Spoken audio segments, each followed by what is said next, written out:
Өлкөбүздүн гүлдөп өсүшү ар бирибиздин колубузда. Кыргызстан бул ыйык мекен. Бул ар бирибиздин үйүбүз. Кыргызстан менин үйүм.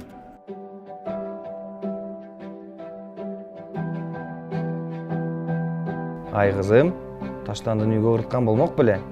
Таштандыны туш келди ырытпай, таштанды чакка салыш керек. Акылдуу балдар мындай кылбайт.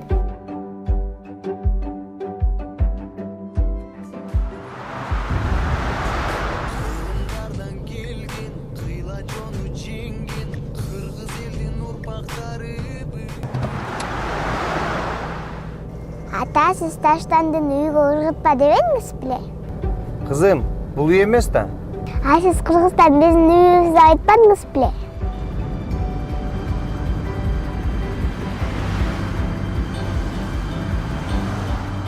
Өз үйүңдү булгаба, таштанды таштаба.